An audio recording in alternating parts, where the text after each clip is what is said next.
du jour et de la nuit par Guy de Maupassant, édition Flammarion 1885. La roche aux guillemots. Voici la saison des guillemots. D'avril à la fin de mai, avant que les baigneurs parisiens arrivent, on voit paraître soudain, sur la petite plage d'Étretat, quelques vieux messieurs bottés, sanglés en des vestes de chasse. Ils passent 4 ou 5 jours à l'hôtel Hauville, disparaissent, reviennent 3 semaines plus tard. Puis, après un nouveau séjour, s'en vont définitivement. On les revoit au printemps suivant. Ce sont les derniers chasseurs de guillemots, ceux qui restent des anciens, car ils étaient une vingtaine de fanatiques il y a 30 ou 40 ans. Ils ne sont plus que quelques enragés tireurs. Le guillemot est un oiseau voyageur fort rare, dont les habitudes sont étranges. Il habite presque toute l'année les parages de Terre-Neuve, des îles Saint-Pierre et Miquelon, mais au moment des amours, une bande d'émigrants traverse l'océan et tous les ans vient pondre et couver au même endroit, à la roche dite aux guillemots près d'Étretat. On n'en trouve que là, rien que là. Ils y sont toujours venus, on les a toujours chassés, et ils reviennent encore. Ils reviendront toujours. Sitôt les petits élevés, ils repartent, disparaissent pour un an. Pourquoi ne vont-ils jamais ailleurs ? Ne choisissent-ils aucun autre point de cette longue falaise blanche et sans cesse pareille qui court du Pas-de-Calais au Havre ? Quelle force ! Quel instinct invincible ! Quelle habitude séculaire pousse ces oiseaux à revenir en ce lieu ? Quelle première émigration ! Quelle tempête peut-être a jadis jeté leur père sur cette roche ? Et pourquoi les fils, les petits-fils, tous les descendants des premiers, y sont-ils toujours retournés ? Ils ne sont pas nombreux, une centaine au plus, comme si une seule famille avait cette tradition, accomplissait ce pèlerinage annuel. Et chaque printemps, dès que la petite tribu voyageuse s'est réinstallée sur sa roche, les mêmes chasseurs aussi reparaissent dans le village. On les a connus jeunes autrefois, ils sont vieux aujourd'hui, mais fidèles aux rendez-vous réguliers qu'ils se sont donnés depuis 30 ou 40 ans. Pour rien au monde, ils n'y manqueraient. C'était par un soir d'avril de l'une des dernières années. 3 des anciens tireurs de guillemots venaient d'arriver. Un d'eux manquait, Monsieur Darnel. Il n'avait écrit à personne, n'avait donné aucune nouvelle. Pourtant, il n'était point mort, comme tant d'autres. On l'aurait su. Enfin, là d'attendre, les premiers venus se mirent à table, et le dîner touchait à sa fin quand une voiture roula dans la cour de l'hôtellerie. Et bientôt, le retardataire entra. Il s'assit, joyeux, se frottant les mains, mangea de grand appétit, et comme un de ses compagnons s'étonnait qu'il fût en redingote, il répondit tranquillement « Oui, je n'ai pas eu le temps de me changer. » On se coucha en sortant de table, car pour surprendre les oiseaux, il faut partir bien avant le jour. Rien de joli comme cette chasse, comme cette promenade matinale. Dès 3 heures du matin, les matelots réveillent les chasseurs en jetant du sable dans les vitres. En quelques minutes, on est prêt, et on descend sur le Perret. Bien que le crépuscule ne se montre point encore, les étoiles sont un peu pâlies. La mer fait grincer les galets. La brise est si fraîche qu'on frissonne un peu, malgré les gros habits. Bientôt, les 2 barques poussées par les hommes dévalent brusquement sur la pente de cailloux ronds, avec un bruit de toile qu'on déchire. Puis elles se balancent sur les premières vagues. La voile brune monte au mât, se gonfle un peu, palpite, hésite, et bombée de nouveau, ronde comme un ventre, emporte les coques goudronnées vers la grande porte d'aval qu'on distingue vaguement dans l'ombre. Le ciel s'éclaircit, les ténèbres semblent fondre, la côte paraît voilée encore, la grande côte blanche, droite comme une muraille. On franchit la manne porte, voûte énorme où passerait un navire. On double la pointe de la courtine, voici le Val d'Antifère, le cap du même nom. Et soudain, on aperçoit une plage où des centaines de mouettes sont posées. Voici la roche aux guillemots. C'est tout simplement une petite bosse de la falaise, et sur les étroites corniches du roc, des têtes d'oiseaux se montrent qui regardent les barques. Ils sont là, immobiles, attendant, ne se risquant point à partir encore. Quelques-uns, piqués sur des rebords avancés, ont l'air assis sur leur derrière, dressés en forme de bouteille, car ils ont des pattes si courtes qu'ils semblent, quand ils marchent, glisser comme des bêtes à roulettes. Et pour s'envoler, ne pouvant prendre d'élan, il leur faut se laisser tomber comme des pierres, presque, jusqu'aux hommes qui les guettent. Ils connaissent leur infirmité et le danger qu'elle leur crée, et ne se décident pas à vite s'enfuir. Mais les matelots se mettent à crier, battent leur bordage avec les tolets de bois, et les oiseaux, pris de peur, s'élancent un à un dans le vide, précipités jusqu'au ras de la vague. Puis les ailes battant à coups rapides, ils filent et gagnent le large, quand une grêle de plomb ne les jette pas à l'eau. Pendant 1 heure, on les mitraille ainsi, les forçant à déguerpir l'un après l'autre.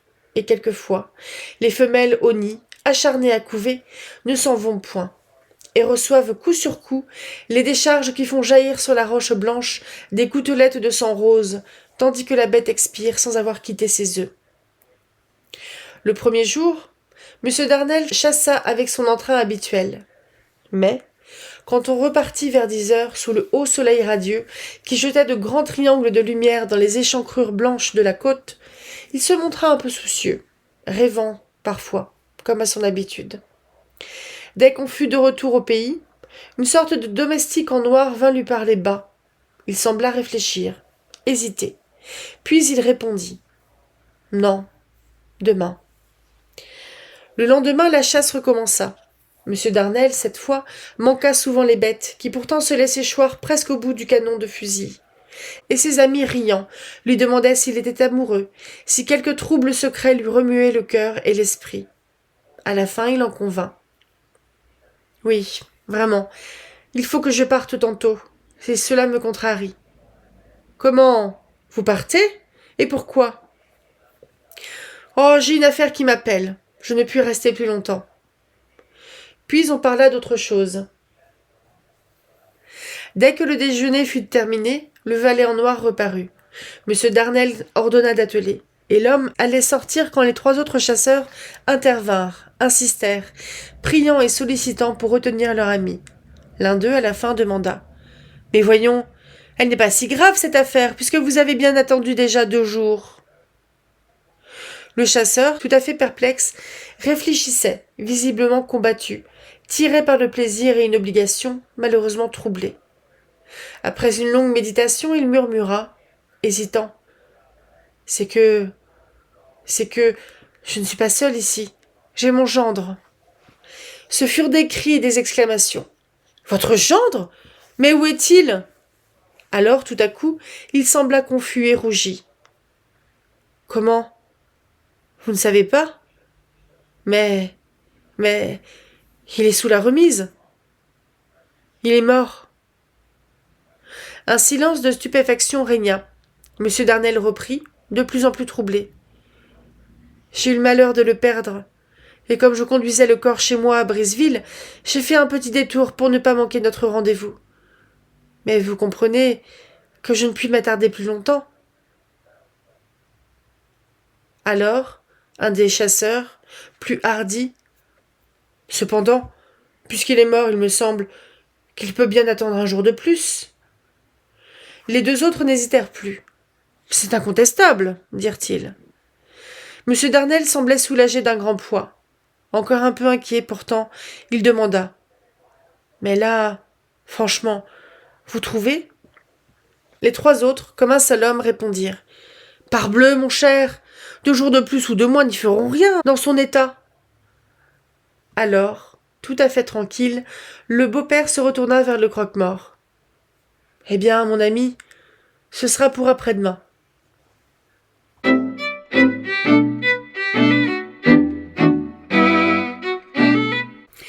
Tombouctou. Le boulevard, ce fleuve de vie, grouillait dans la poudre d'or du soleil couchant.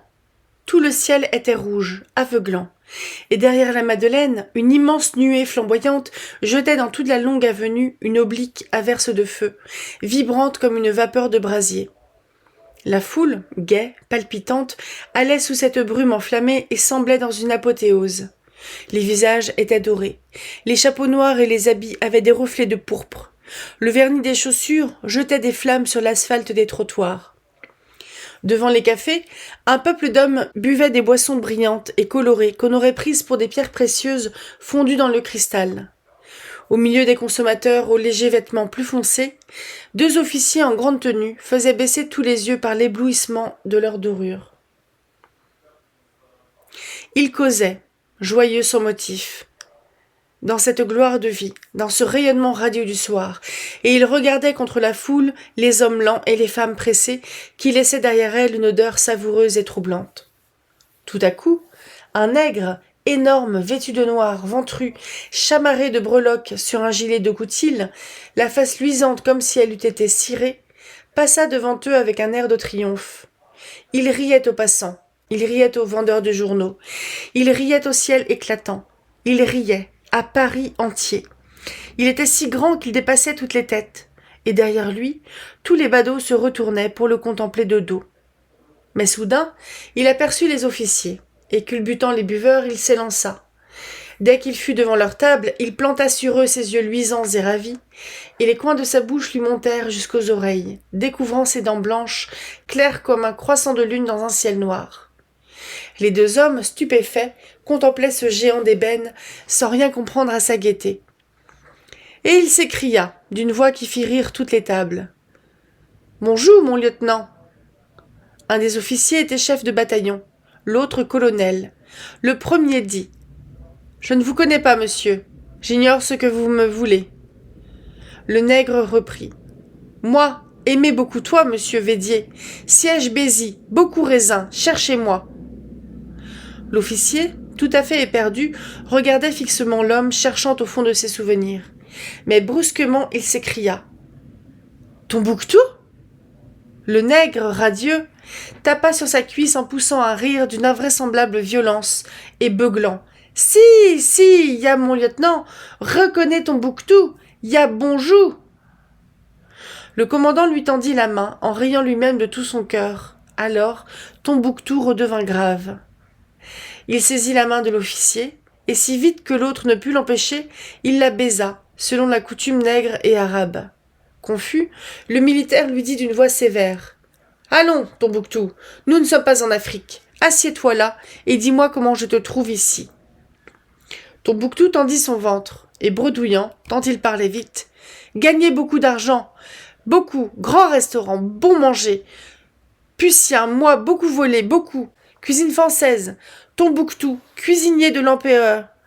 200 000 francs à moi. » Et il riait, tordu, hurlant avec une folie de joie dans le regard. Quand l'officier, qui comprenait son étrange langage, l'eut interrogé quelque temps, il lui dit « Eh bien, au revoir, Tombouctou. À bientôt. » Le nègre aussitôt se leva, serra, cette fois, la main qu'on lui tendait, et riant toujours, cria « Bonjour, bonjour, mon lieutenant !» Il s'en alla, si content, qu'il gesticulait en marchant et qu'on le prenait pour un fou. Le colonel demanda « Qu'est-ce que cette brute ?» Le commandant répondit « Un brave garçon et un brave soldat. Je vais vous dire ce que je sais de lui. C'est assez drôle. » Vous savez qu'au commencement de la guerre de 1870, je fus enfermé dans Bézières, que ce nègre appelle Bézi.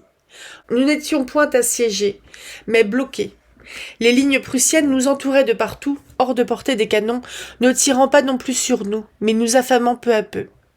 J'étais alors lieutenant. Notre garnison se trouvait composée de troupes de toute nature, débris de régiments écharpés, fuyards, maraudeurs séparés des corps d'armée. Nous avions de tout, enfin, même 11 turcos, arrivés un soir on ne sait comment, on ne sait par où. Ils s'étaient présentés aux portes de la ville, harassés, déguenillés, affamés et saouls. On me les donna. Je reconnus bientôt qu'ils étaient rebelles à toute discipline, toujours dehors et toujours gris. J'essayais de la salle de police, même de la prison. Rien n'y fit. Mes hommes disparaissaient des jours entiers, comme s'ils se fussent enfoncés sous terre, puis reparaissaient, ivres à tomber. Ils n'avaient pas d'argent. Où buvaient-ils? Et comment? Et avec quoi? Cela commençait à m'intriguer vivement, d'autant plus que ces sauvages m'intéressaient, avec leur rire éternel et leur caractère de grands enfants espiègles. Je m'aperçus alors qu'ils obéissaient aveuglément au plus grand de tous, celui que vous venez de voir. Il les gouvernait à son gré, préparait leurs mystérieuses entreprises en chef tout-puissant et incontesté. Je le fis venir chez moi et je l'interrogeai. Notre conversation dura bien 3 heures, tant j'avais de peine à pénétrer son surprenant charabia. Quant à lui, le pauvre diable, il faisait des efforts inouïs pour être compris, inventait des mots, gesticulait, suait de peine, s'essuyait le front, soufflait, s'arrêtait, et repartait brusquement quand il croyait avoir trouvé un nouveau moyen de s'expliquer. Je devinai enfin qu'il était fils d'un grand chef, d'une sorte de roi nègre des environs de Tombouctou. Je lui demandai son nom. Il répondit quelque chose comme Chavahari Boualik Ranafato Polara. Il me parut plus simple de lui donner le nom de son pays, Tombouctou, et 8 jours plus tard, toute la garnison ne le nommait plus autrement. Mais une envie folle nous tenait de savoir où cet ex-prince africain trouvait à boire. Je le découvris d'une singulière façon. J'étais un matin sur les remparts, étudiant l'horizon, quand j'aperçus dans une vigne quelque chose qui remuait. On arrivait au temps des vendanges, les raisins étaient mûrs, mais je ne songeais guère à cela. Je pensais qu'un espion s'approchait de la ville et j'organisais une expédition complète pour saisir le rôdeur. Je pris moi-même le commandement, après avoir obtenu l'autorisation du général. J'avais fait sortir, par 3 portes différentes, 3 petites troupes qui devaient se rejoindre auprès de la vigne suspecte et la cerner. Pour couper la retraite à l'espion, un de ces détachements avait à faire une marche d'1 heure au moins. Un homme resté en observation sur les murs m'indiqua par signe que l'être aperçu n'avait point quitté le champ. Nous allions en grand silence, rampant, presque couchés dans les ornières. Enfin, nous touchons au point désigné. Je déploie brusquement mes soldats, qui s'élancent dans la vigne et trouvent Tombouctou, voyageant à 4 pattes au milieu des ceps et mangeant du raisin, ou plutôt happant du raisin comme un chien qui mange sa soupe, à pleine bouche, à la plante même, arrachant la grappe d'un coup de dent. Je voulus le faire relever. Il n'y fallait pas songer, et je compris alors pourquoi il se traînait ainsi sur les mains et sur les genoux. Dès qu'on l'eut planté sur ses jambes, il oscilla quelques secondes, tendit les bras et s'abattit sur le nez. Il était gris, comme je n'avais jamais vu un homme être gris. On le rapporta sur 2 échalas. Il ne cessa de rire tout le long de la route en gesticulant des bras et des jambes. C'était là tout le mystère. Mais Gaillard buvait au raisin lui-même. Puis, lorsqu'ils étaient soûls à ne plus bouger, ils dormaient sur place. Quant à Tombouctou, son amour de la vigne passait toute croyance et toute mesure. Il vivait là-dedans à la façon des Grives, qu'il haïssait d'ailleurs d'une haine de rival jaloux. Il répétait sans cesse « Les Gives, mangez tout le raisin, Capule !» Un soir, on vint me chercher. On apercevait par la plaine quelque chose arrivant vers nous. Je n'avais point pris ma lunette et je distinguais fort mal. On eût dit un grand serpent qui se déroulait. Un convoi, que sais-je. J'envoyai quelques hommes au devant de cette étrange caravane qui fit bientôt son entrée triomphale. Tombouctou et 9 de ses compagnons portaient, sur une sorte d'autel fait avec des chaises de campagne, 8 têtes coupées, sanglantes et grimaçantes. Le 10e turco traînait un cheval, à la queue duquel un autre était attaché, et 6 autres bêtes suivaient encore, retenues de la même façon. Voici ce que j'appris. Étant partis aux vignes, mes Africains avaient aperçu tout à coup un détachement prussien s'approchant d'un village. Au lieu de fuir, ils s'étaient cachés. Puis, lorsque les officiers eurent mis pied à terre devant une auberge pour se rafraîchir, les 11 gaillards s'élancèrent, mirent en fuite les Uhlanes qui se crurent attaqués, tuèrent les 2 sentinelles, puis le colonel et les 5 officiers de son escorte. Ce jour-là, j'embrassai Tombouctou, mais je m'aperçus qu'il marchait avec peine. Je le crus blessé. Il se mit à rire et me dit « Moi, provision pour pays !» C'est que Tombouctou ne faisait point la guerre pour l'honneur, mais bien pour le gain. Tout ce qu'il trouvait, tout ce qui lui paraissait avoir une valeur quelconque, tout ce qui brillait surtout, il le plongeait dans sa poche. Quelle poche! Un gouffre qui commençait à la hanche et finissait aux chevilles. Ayant retenu un terme de troupier, il l'appelait sa profonde. Et c'était sa profonde, en effet. Donc il avait détaché l'or des uniformes prussiens, le cuivre des casques, les boutons, etc., et jeté le tout dans sa profonde qui était pleine à déborder. Chaque jour, il précipitait là-dedans tout objet luisant qui lui tombait sous les yeux, morceaux d'étain ou pièces d'argent, ce qui lui donnait parfois une tournure infiniment drôle. Il comptait remporter cela au pays des autruches, dont il semblait bien le frère, ce fils de roi torturé par le besoin d'engloutir les corps brillants. S'il n'avait pas eu sa profonde, qu'aurait-il fait? Il les aurait sans doute avalés. Chaque matin, sa poche était vide. Il avait donc un magasin général où s'entassaient ses richesses. Mais où? Je ne l'ai pu découvrir. Le général, prévenu du haut fait de Tombouctou, fit bien vite enterrer les corps demeurés au village voisin pour qu'on ne découvrît point qu'ils avaient été décapités. Les Prussiens y revinrent le lendemain. Le maire et 7 habitants notables furent fusillés sur le champ, par représailles, comme ayant dénoncé la présence des Allemands. L'hiver était venu. Nous étions harassés et désespérés. On se battait maintenant tous les jours. Les hommes affamés ne marchaient plus. Seuls les 8 Turcos, 3 avaient été tués, demeuraient gras et luisants, vigoureux et toujours prêts à se battre. Tombouctou engraissait même. Il me dit un jour « Toi, beaucoup faim. Moi, bon viande. » Et il m'apporta en effet un excellent filet. Mais de quoi? Nous n'avions plus ni bœufs, ni moutons, ni chèvres, ni ânes, ni porcs. Il était impossible de se procurer du cheval. Je réfléchis à tout cela après avoir dévoré ma viande. Alors, une pensée horrible me vint. Ces nègres étaient nés bien près du pays où l'on mange des hommes, et chaque jour, tant de soldats tombaient autour de la ville. J'interrogeai Tombouctou. Il ne voulut pas répondre. Je n'insistais point, mais je refusais désormais ses présents. Il m'adorait. Une nuit, la neige nous surprit aux avant-postes.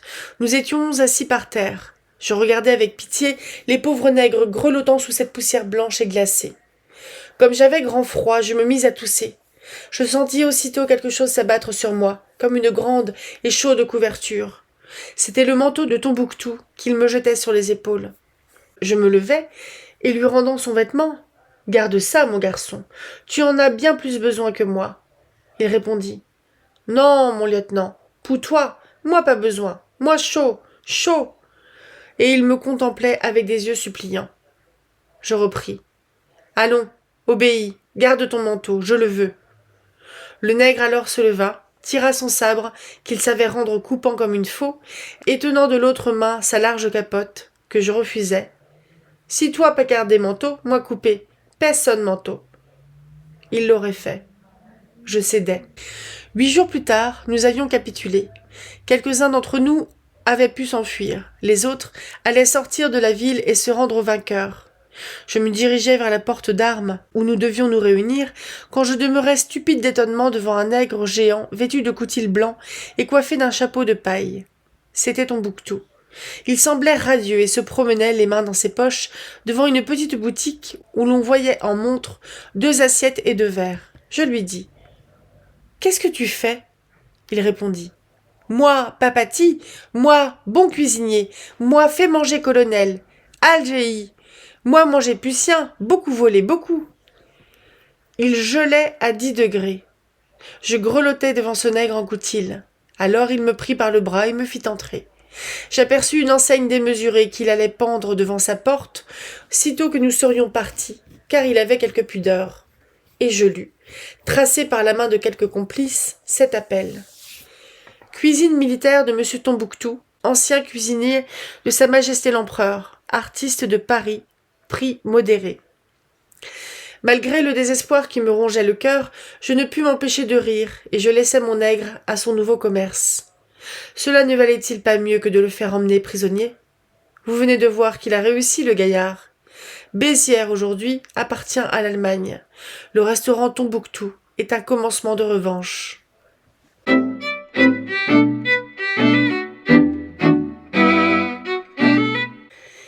Histoire vraie. Un grand vent soufflait au dehors, un vent d'automne mugissant et galopant, un de ces vents qui tuent les dernières feuilles et les emportent jusqu'aux nuages. Les chasseurs achevaient leur dîner, encore bottés, rouges, animés, allumés. C'étaient de ces demi-seigneurs normands, mi-hobereaux, mi-paysans, riches et vigoureux, taillés pour casser les cornes des bœufs lorsqu'ils les arrêtent dans les foires. Ils avaient chassé tout le jour sur les terres de maître Blondel, le maire d'Éparville, et ils mangeaient maintenant autour de la grande table dans l'espèce de ferme château dont était propriétaire leur hôte.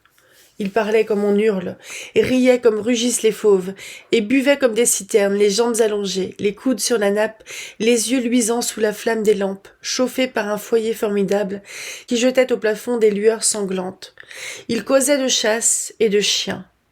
Mais ils étaient, à l'heure où d'autres idées viennent aux hommes, à moitié gris, et tous suivaient de l'œil une forte fille aux joues rebondies, qui portait au bout de ses poings rouges les larges plats chargés de nourriture.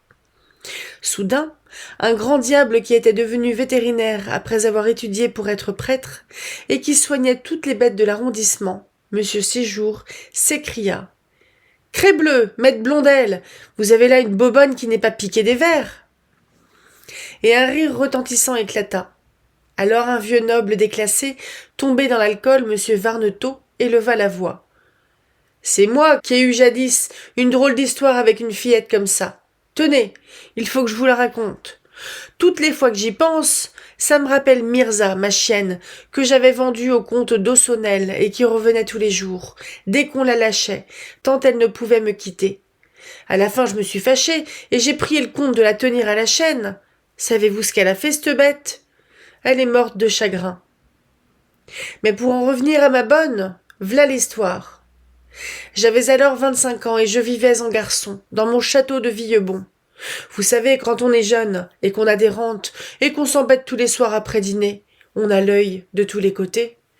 Bientôt, je découvris une jeunesse qui était en service chez des Boulteaux, de Coville, et vous avez bien connu des Boulteaux, vous, Blondel. Bref, elle m'enjôla si bien la gredine, que j'allai un jour trouver son maître et je lui proposai une affaire.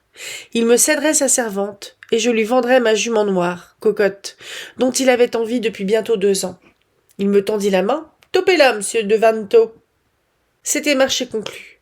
La petite vint au château et je conduisis moi-même à Coville ma jument, que je laissai pour 300 écus.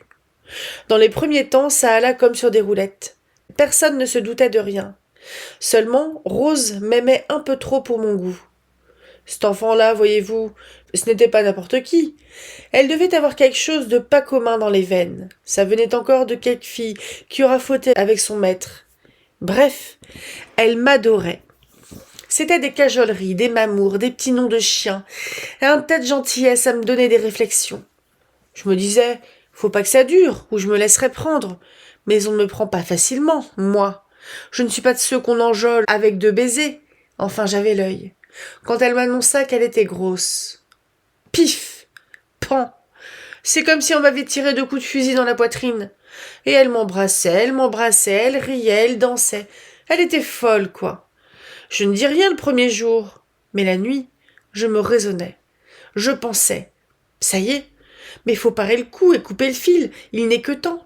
Vous comprenez, j'avais mon père et ma mère à Barneville, et ma sœur mariée au marquis d'Ispard à Rolébec, à 2 lieues de Villebon. Pas moyen de blaguer. Mais comment me tirer d'affaire ? Si elle quittait la maison, on se douterait de quelque chose et on jaserait. Si je la gardais, on verrait bientôt le bouquet. Et puis, je ne pouvais pas la lâcher comme ça.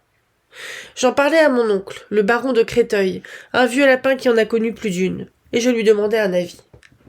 Il me répondit tranquillement. « Il faut la marier, mon garçon. » Je fis un bond. « La marier, mon oncle ? Mais avec qui ?» Il haussa doucement les épaules. « Avec qui tu voudras. C'est ton affaire et non la mienne. Quand on n'est pas bête, on trouve toujours. » Je réfléchis bien 8 jours à cette parole, et je finis par me dire à moi-même « Il a raison, mon oncle. » Alors je commençai à me creuser la tête et à chercher. Quand un soir le juge de paix, avec qui je venais de dîner, me dit « Le fils de la mère Paumelle vient encore de faire une bêtise. Il finira mal, ce garçon-là. Il est bien vrai que bon chien chasse de race. » Cette mère Paumelle était une vieille rusée dont la jeunesse avait laissé à désirer. Pour un écu, elle aurait vendu certainement son âme et son garnement de fils par-dessus le marché. J'allais la trouver et tout doucement je lui fis comprendre la chose. Comme je m'embarrassais dans mes explications, elle me demanda tout à coup « Quoi que vous lui donnerez à cette petite ?» Elle était maligne, la vieille. Mais moi, pas bête, j'avais préparé mon affaire. Je possédais justement 3 lopins de terre perdus auprès de Cesville, qui dépendaient de mes 3 fermes de Villebon. Les fermiers se plaignaient toujours que c'était loin. Bref, j'avais repris ces 3 champs, 6 acres en tout, et comme mes paysans criaient, je leur avais remis, pour jusqu'à la fin de chaque bail, toute leur redevance en volailles. De cette façon, la chose passa. Alors, ayant acheté un bout de côte à mon voisin, monsieur Daumonté, je faisais construire une masure dessus, le tout pour 1500 francs. De la sorte, je venais de constituer un petit bien qui ne me coûtait pas grand-chose, et je le donnais en dot à la fillette. La vieille se récria, ce n'était pas assez, mais je tins bon, et nous nous quittâmes sans rien conclure. Le lendemain, dès l'aube, le gars vint me trouver. Je ne me rappelais guère sa figure. Quand je le vis, je me rassurai. Il n'était pas mal pour un paysan, mais il avait l'air d'un rude coquin. Il prit la chose de loin, comme s'il venait acheter une vache. Quand nous fûmes d'accord, il voulut voir le bien, et nous voilà partis à travers champs. Le gredin me fit bien rester 3 heures sur les terres. Il les arpentait, les mesurait, en prenait des mottes qu'il écrasait dans ses mains, comme s'il avait peur d'être trompé sur la marchandise. La masure n'étant pas encore couverte, il exigea de l'ardoise au lieu du chaume, parce que cela demande moins d'entretien. Puis il me dit « Mais le mobilier, c'est vous qui le donnez ?» Je protestais. « Non pas, c'est déjà beau de vous donner une ferme. » Il ricana. « Je crée ben une ferme et un éphant. » Je rougis malgré moi. Il reprit. « Allons, vous donnerez le lit, une table, l'armoire, 3 chaises, et puis la vaisselle, ou bien rien de fait. » J'y consentis. Et nous voilà en route pour revenir. Il n'avait pas encore dit un mot de la fille. Mais tout à coup, il demandait d'un air sournois et gêné. « Mais si elle mourait, à qui qu'il irait, sût bien ?» Je répondis. « Mais à vous, naturellement. » C'était tout ce qu'il voulait savoir depuis le matin. Aussitôt, il me tendit la main d'un mouvement satisfait. Nous étions d'accord. Oh, par exemple, j'eus du mal pour décider Rose. Elle se traînait à mes pieds, elle sanglotait, elle répétait. « C'est vous qui me proposez ça? C'est vous? C'est vous ?» Pendant plus d'1 semaine, elle résista malgré mes raisonnements et mes prières. C'est bête, les femmes. Une fois qu'elles ont l'amour en tête, elles ne comprennent plus rien. Il n'y a pas de sagesse qui tienne, l'amour avant tout. Tout pour l'amour. À la fin, je me fâchais et la menaçais de la jeter dehors. Alors elle céda peu à peu, à condition que je lui permettrais de venir me voir de temps en temps. Je la conduisis moi-même à l'hôtel. Je payai la cérémonie. J'offris à dîner à toute la noce. Je fis grandement les choses, enfin. Puis, bonsoir mes enfants. J'allais passer 6 mois chez mon frère en Touraine. Quand je fus de retour, j'appris qu'elle était venue. Chaque semaine au château me demandait. Et j'étais à peine arrivé depuis 1 heure que je la vis entrer avec un marmot dans les bras. Vous me croirez si vous voulez, mais ça me fit quelque chose de voir ce mioche. Je crois même que je l'embrassais. Quant à la mère, une ruine, un squelette, une ombre, maigre, vieillie, bigre de bigre, ça ne lui allait pas le mariage. Je lui demandai machinalement « Es-tu heureuse ?» Alors elle se mit à pleurer comme une source, avec des hoquets, des sanglots, et elle grillait « Je ne peux pas me passer de vous maintenant, j'aime mieux mourir, je ne peux pas !» Elle faisait un bruit du diable. Je la consolai comme je pus et je la reconduisis à la barrière. J'appris en effet que son mari la battait, et que sa belle-mère lui rendait la vie dure, la vieille chouette. 2 jours après, elle revenait, et elle me prit dans ses bras, elle se traîna par terre. « Tuez-moi, mais je ne veux pas retourner là-bas. » Tout à fait ce qu'aurait dit Mirza si elle avait parlé.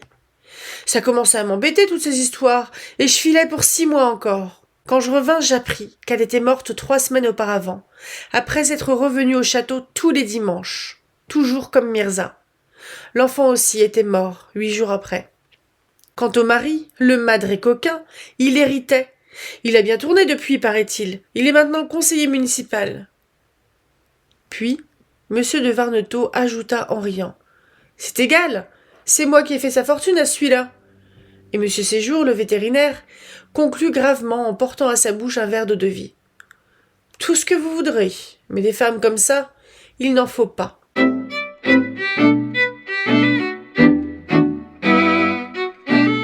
Adieu. Les 2 amis achevaient de dîner. De la fenêtre du café, ils voyaient le boulevard couvert de monde. Ils sentaient passer ces souffles tièdes qui courent dans Paris par les douces nuits d'été et font lever la tête aux passants et donnent envie de partir, d'aller là-bas, on ne sait où, sous des feuilles, et font rêver de rivières éclairées par la lune, de vers luisants et de rossignols. L'un d'eux, Henri Simon, prononça, en soupirant profondément: « Ah, je vieillis, c'est triste. Autrefois, par des soirs pareils, je me sentais le diable au corps. Aujourd'hui, je ne me sens plus que des regrets. Ça va vite, la vie. » Il était un peu gros déjà, vieux de 45 ans peut-être, et très chauve. L'autre, Pierre Carnier, un rien plus âgé, mais plus maigre et plus vivant, reprit. « Moi, mon cher, j'ai vieilli sans m'en apercevoir le moins du monde. J'étais toujours gai, gaillard, vigoureux et le reste. Or, comme on se regarde chaque jour dans son miroir, on ne voit pas le travail de l'âge s'accomplir, car il est lent, régulier, et il modifie le visage si doucement que les transitions sont insensibles. C'est uniquement pour cela que nous ne mourrons pas de chagrin après 2 ou 3 ans seulement de ravages, car nous ne les pouvons apprécier.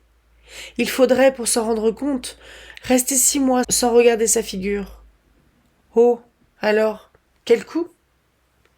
Et les femmes, mon cher, comme je les plains, les pauvres êtres, tout leur bonheur, toute leur puissance, toute leur vie sont dans leur beauté qui dure 10 ans.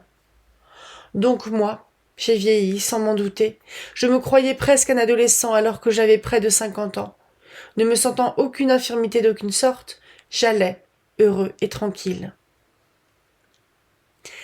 La révélation de ma décadence m'est venue d'une façon simple et terrible, qui m'a atterré pendant près de 6 mois. Puis j'en ai pris mon parti.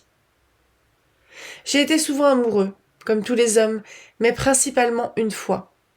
Je l'avais rencontrée au bord de la mer, à Étretat, voilà 12 ans environ, un peu après la guerre. Rien de gentil comme cette plage le matin, à l'heure des bains. Elle est petite, arrondie en fer à cheval, encadrée par ces hautes falaises blanches percées de ces trous singuliers qu'on nomme les portes. L'une énorme, allongeant dans la mer sa jambe de géante, l'autre en face, accroupie et ronde. La foule des femmes se rassemble, se masse sur l'étroite langue de galets qu'elle couvre d'un éclatant jardin de toilettes claires, dans ce cadre de hauts rochers. Le soleil tombe en plein sur les côtes, sur les ombrelles de toutes nuances, sur la mer d'un bleu verdâtre. Et tout cela est gai, charmant, sourit aux yeux. On va s'asseoir tout contre l'eau, et on regarde les baigneuses. Elles descendent, drapées dans un peignoir de flanelle qu'elles rejettent d'un joli mouvement, en atteignant la frange d'écume des courtes vagues. Et elles entrent dans la mer d'un petit pas rapide qu'arrête parfois un frisson de froid délicieux, une courte suffocation. Bien peu résistent à cette épreuve du bain. C'est là qu'on les juge, depuis le mollet jusqu'à la gorge. La sortie surtout révèle les faibles, bien que l'eau de mer soit d'un puissant secours aux chairs amollies. La première fois que je vis ainsi cette jeune femme, je fus ravi et séduit. Elle tenait bon, elle tenait ferme. Puis il y a des figures dont le charme entre en nous brusquement, nous envahit tout d'un coup. Il semble qu'on trouve la femme qu'on était né pour aimer. J'ai eu cette sensation, et cette secousse. Je me fis présenter et je fus bientôt pincé comme je ne l'avais jamais été. Elle me ravageait le cœur. C'est une chose effroyable et délicieuse que de subir ainsi la domination d'une femme. C'est presque un supplice, et en même temps un incroyable bonheur. Son regard, son sourire, les cheveux de sa nuque quand la brise les soulevait, toutes les petites lignes de son visage, les moindres mouvements de ses traits me ravissaient, me bouleversaient, m'affolaient. Elle me possédait par toute ma personne, par ses gestes, par ses attitudes, même par les choses qu'elle portait qui devenaient ensorcelantes. Je m'attendrissais à voir sa voilette sur un meuble, ses gants jetés sur un fauteuil. Ses toilettes me semblaient inimitables. Personne n'avait des chapeaux pareils aux siens. Elle était mariée, mais l'époux venait tous les samedis pour repartir les lundis. Il me laissait d'ailleurs indifférent. Je n'en étais point jaloux. Je ne sais pourquoi. Jamais un être ne me parut avoir aussi peu d'importance dans la vie, n'attira moins mon attention que cet homme. Comme je l'aimais. Elle. Et comme elle était belle, gracieuse et jeune. C'était la jeunesse, l'élégance et la fraîcheur même. Jamais je n'avais senti de cette façon comme la femme est un être joli, fin, distingué, délicat, fait de charme et de grâce.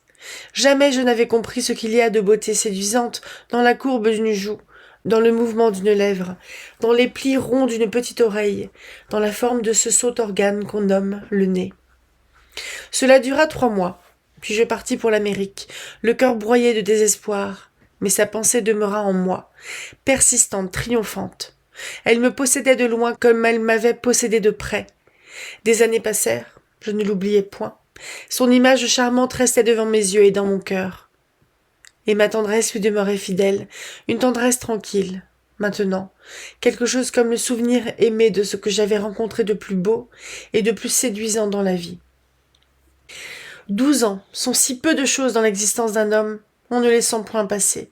Elles vont l'une après l'autre les années, doucement et vite, lentes et pressées, chacune est longue et sitôt finie. Et elles s'additionnent si promptement, elles laissent si peu de traces derrière elles, elles s'évanouissent si complètement qu'en se retournant pour voir le temps parcouru, on n'aperçoit plus rien, et on ne comprend pas comment il se fait qu'on soit vieux. Il me semblait vraiment que quelques mois à peine me séparaient de cette saison charmante sur le galet d'Étretat. J'allais au printemps dernier dîner à Maison Lafitte, chez des amis. Au moment où le train partait, une grosse dame monta dans le wagon, escortée de 4 petites filles.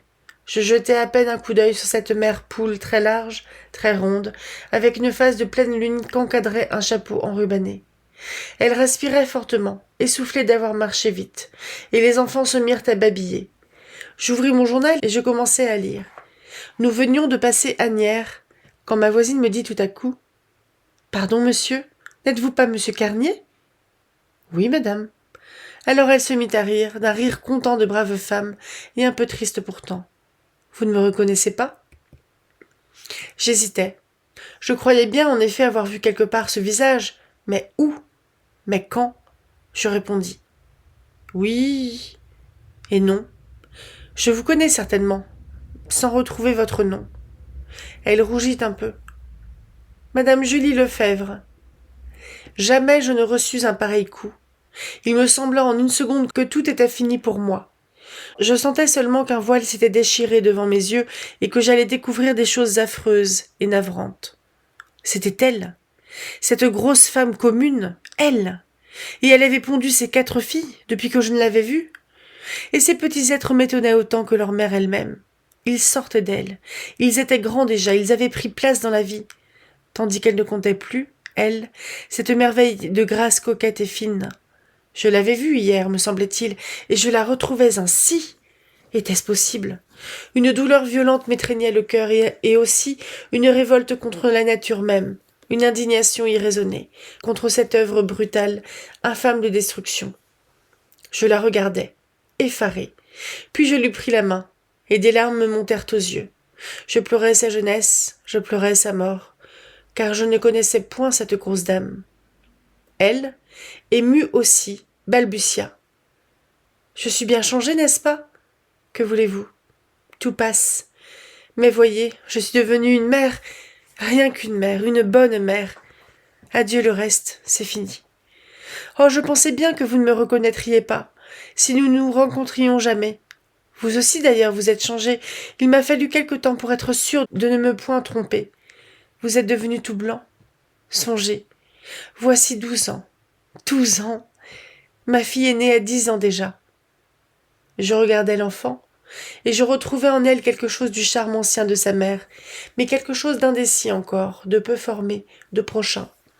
Et la vie m'apparut, rapide, comme un train qui passe. Nous arrivions à Maison Lafitte. Je baisais la main de ma vieille amie. Je n'avais rien trouvé à lui dire que d'affreuses banalités. J'étais trop bouleversée pour parler. Le soir, tout seul chez moi, je me regardais longtemps dans ma glace, très longtemps. Et je finis par me rappeler ce que j'avais été, pour revoir en pensée ma moustache brune et mes cheveux noirs, et la physionomie jeune de mon visage. Maintenant, j'étais vieux. Adieu.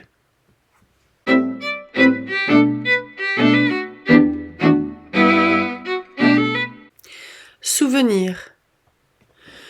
Comme il m'en vient des souvenirs de jeunesse sous la douce caresse du premier soleil. Il est un âge où tout est bon, gai, charmant, grisant, qu'ils sont exquis les souvenirs des anciens printemps. Vous rappelez-vous, vieux amis, mes frères, ces années de joie où la vie n'était qu'un triomphe et qu'un rire. Vous rappelez-vous les jours de vagabondage autour de Paris, notre radieuse pauvreté, nos promenades dans les bois reverdis, nos ivresses d'air bleu dans les cabarets au bord de la Seine, et nos aventures d'amour si banales et si délicieuses. J'en veux dire, une de ces aventures. Elle date de 12 ans et me paraît déjà si vieille, qu'elle me semble maintenant à l'autre bout de ma vie, avant le tournant, ce vilain tournant d'où j'ai aperçu tout à coup la fin du voyage. J'avais alors 25 ans. Je venais d'arriver à Paris. J'étais employé dans un ministère et les dimanches m'apparaissaient comme des fêtes extraordinaires, pleines d'un bonheur exubérant, bien qu'il ne se passât jamais rien d'étonnant. C'est tous les jours dimanche aujourd'hui, mais je regrette le temps où je n'en avais qu'un par semaine. Qu'il était bon. J'avais 6 francs à dépenser. Je m'éveillais tôt ce matin-là, avec cette sensation de liberté que connaissent si bien les employés, cette sensation de délivrance, de repos, de tranquillité, d'indépendance. J'ouvris ma fenêtre. Il faisait un temps admirable. Le ciel tout bleu s'étalait sur la ville, plein de soleil et d'hirondelles. Je m'habillai bien vite et je partis, voulant passer la journée dans les bois à respirer les feuilles, car je suis d'origine campagnarde, ayant été élevé dans l'herbe et sous les arbres. Paris s'éveillait, joyeux, dans la chaleur et la lumière. Les façades des maisons brillaient, les serins des concierges s'égosillaient dans leurs cages, et une gaieté courait la rue, éclairait les visages, mettait un rire partout, comme un contentement mystérieux des êtres et des choses sous le clair soleil levant. Je gagnai la Seine pour prendre l'hirondelle qui me déposerait à Saint-Cloud. Comme j'aimais cette attente du bateau sur le ponton. Il me semblait que j'allais partir pour le bout du monde, pour des pays nouveaux et merveilleux. Je le voyais apparaître, ce bateau, là-bas, sous l'arche du second pont, tout petit, avec son panache de fumée, puis plus gros, grandissant toujours, et il prenait en mon esprit des allures de paquebot. Il accostait, et je montais. Des gens endimanchés étaient déjà dessus, avec des toilettes voyantes, des rubans éclatants et de grosses figures écarlates. Je me plaçais tout à l'avant, debout, regardant fuir les quais, les arbres, les maisons et les ponts. Et soudain j'apercevais le grand viaduc du Point du Jour qui barrait le fleuve. C'était la fin de Paris, le commencement de la campagne, et la Seine soudain, derrière la double ligne des arches, s'élargissait comme si on lui eût rendu l'espace et la liberté, devenait tout à coup le beau fleuve paisible qui va couler à travers les plaines, au pied des collines boisées, au milieu des champs, au bord des forêts. Après avoir passé entre deux îles, l'hirondelle suivit d'un couteau tournant, dont la verdure était pleine de maisons blanches. Une voix annonça « Bas Meudon », puis plus loin « Sèvres », et plus loin encore « Saint-Cloud ». Je descendis. Et je suivis à pas pressés, à travers la petite ville, la route qui gagne les bois. J'avais emporté une carte des environs de Paris pour ne point me perdre dans les chemins qui traversent en tous sens ces petites forêts où se promènent les Parisiens. Dès que je fus à l'ombre, j'étudiai mon itinéraire qui me parut d'ailleurs d'une simplicité parfaite. J'allais tourner à droite, puis à gauche, puis encore à gauche, et j'arriverais à Versailles à la nuit pour dîner. Et je me mis à marcher lentement sous les feuilles nouvelles, buvant cet air savoureux que parfument les bourgeons et les sèves. J'allais à petits pas, oublieux des paperasses, du bureau, du chef, des collègues, des dossiers, et songeant à des choses heureuses qui ne pouvaient manquer de m'arriver, à tout l'inconnu voilé de l'avenir. J'étais traversée par 1000 souvenirs d'enfance que ces senteurs de campagne réveillaient en moi, et j'allais, tout imprégné du charme odorant, du charme vivant, du charme palpitant des bois attiédis par le grand soleil de juin. Parfois, je m'asseyais pour regarder, le long d'un talus, toutes sortes de petites fleurs dont je savais les noms depuis longtemps. Je les reconnaissais toutes comme si elles eussent été justement celles même vues autrefois au pays. Elles étaient jaunes, rouges, violettes, fines, mignonnes, montées sur de longues tiges ou collées contre terre. Des insectes de toutes couleurs et de toutes formes, trapus, allongés, extraordinaires de construction, des monstres effroyables et microscopiques, faisaient paisiblement des ascensions de brins d'herbe qui ployaient sous leur poids. Puis je dormis quelques heures dans un fossé, et je repartis, reposé, fortifié par ce somme. Devant moi s'ouvrit une ravissante allée, dont le feuillage un peu grêle laissait pleuvoir partout sur le sol des gouttes de soleil qui illuminaient des marguerites blanches. Elle s'allongeait interminablement, vide et calme. Seul, un gros frelon solitaire et bourdonnant la suivait, s'arrêtant parfois pour boire une fleur qui se penchait sous lui, et repartant presque aussitôt pour se reposer encore un peu plus loin. Son corps énorme semblait en velours brun rayé de jaune, porté par des ailes transparentes et démesurément petites. Mais tout à coup, j'aperçus au bout de l'allée 2 personnes, un homme et une femme, qui venaient vers moi. Ennuyé d'être troublé dans ma promenade tranquille, j'allais m'enfoncer dans les taillis, quand il me sembla qu'on m'appelait. La femme, en effet, agitait son ombrelle, et l'homme, en manche de chemise, la redingote sur un bras, élevait l'autre en signe de détresse. J'allai vers eux. Ils marchaient d'une allure pressée, très rouges tous deux, elle à petits pas rapides, lui à longues enjambées. On voyait sur leur visage de la mauvaise humeur et de la fatigue. La femme aussitôt me demanda « Monsieur, pouvez-vous me dire où nous sommes ? Mon imbécile de mari nous a perdus en prétendant connaître parfaitement ce pays. » Je répondis avec assurance « Madame, vous allez vers Saint-Cloud et vous tournez le dos à Versailles. » Elle reprit, avec un regard de pitié irrité pour son époux. « Comment ? Nous tournons le dos à Versailles ? Mais c'est justement là que nous voulons dîner. »« Moi aussi, madame, j'y vais. » Elle prononça plusieurs fois, en haussant les épaules. « Mon Dieu, mon Dieu, mon Dieu !» Avec ce ton de souverain mépris qu'ont les femmes pour exprimer leur exaspération. Elle était toute jeune, jolie, brune, avec une ombre de moustache sur les lèvres. Quant à lui, il suait et s'essuyait le front. C'était assurément un ménage de petits bourgeois parisiens. L'homme semblait atterré, éreinté et désolé. Il murmura « Mais, ma bonne amie, c'est toi ?» Elle ne le laissa pas achever. « C'est moi ? Ah, c'est moi maintenant ? Est-ce moi qui ai voulu partir sans renseignement, en prétendant que je me retrouverais toujours ? Est-ce moi qui ai voulu prendre à droite, au haut de la côte, en affirmant que je reconnaissais le chemin ? Est-ce moi qui me suis chargée de cachou ? » Elle n'avait point achevé de parler, que son mari, comme s'il eût été pris de folie, poussa un cri perçant, un long cri de sauvage qui ne pourrait s'écrire en aucune langue, mais qui ressemblait à titit. La jeune femme ne parut ni s'étonner, ni s'émouvoir, et reprit. « Non, vraiment, il y a des gens trop stupides qui prétendent toujours tout savoir. Est-ce moi qui ai pris l'année dernière le train de Dieppe, au lieu de prendre celui du Havre ? Dis, est-ce moi ? Est-ce moi qui ai parié que monsieur Le Tourneur demeurait rue des Martyrs ? Est-ce moi qui ne voulais pas croire que Céleste était une voleuse ? » Et elle continuait avec furie, avec une vélocité de langue surprenante, accumulant les accusations les plus diverses, les plus inattendues et les plus accablantes, fournies par toutes les situations intimes de l'existence commune, reprochant à son mari tous ses actes, toutes ses idées, toutes ses allures, toutes ses tentatives, tous ses efforts, sa vie, depuis leur mariage jusqu'à l'heure présente. Il essayait de l'arrêter, de la calmer et bégayait. « Mais ma chère amie, c'est inutile, devant monsieur, nous nous donnons un spectacle. Cela n'intéresse pas monsieur. » Et il tournait des yeux lamentables vers le taillis, comme s'il eût voulu en sonder la profondeur mystérieuse et paisible, pour s'élancer dedans, fuir, se cacher à tous les regards. Et de temps en temps, il poussait un nouveau cri, un titit prolongé, suraigu. Je pris cette habitude pour une maladie nerveuse. La jeune femme, tout à coup, se tournant vers moi, et changeant de ton avec une très singulière rapidité, prononça. « Si monsieur veut bien le permettre, nous ferons route avec lui pour ne pas nous égarer de nouveau et nous exposer à coucher dans le bois. » Je m'inclinai.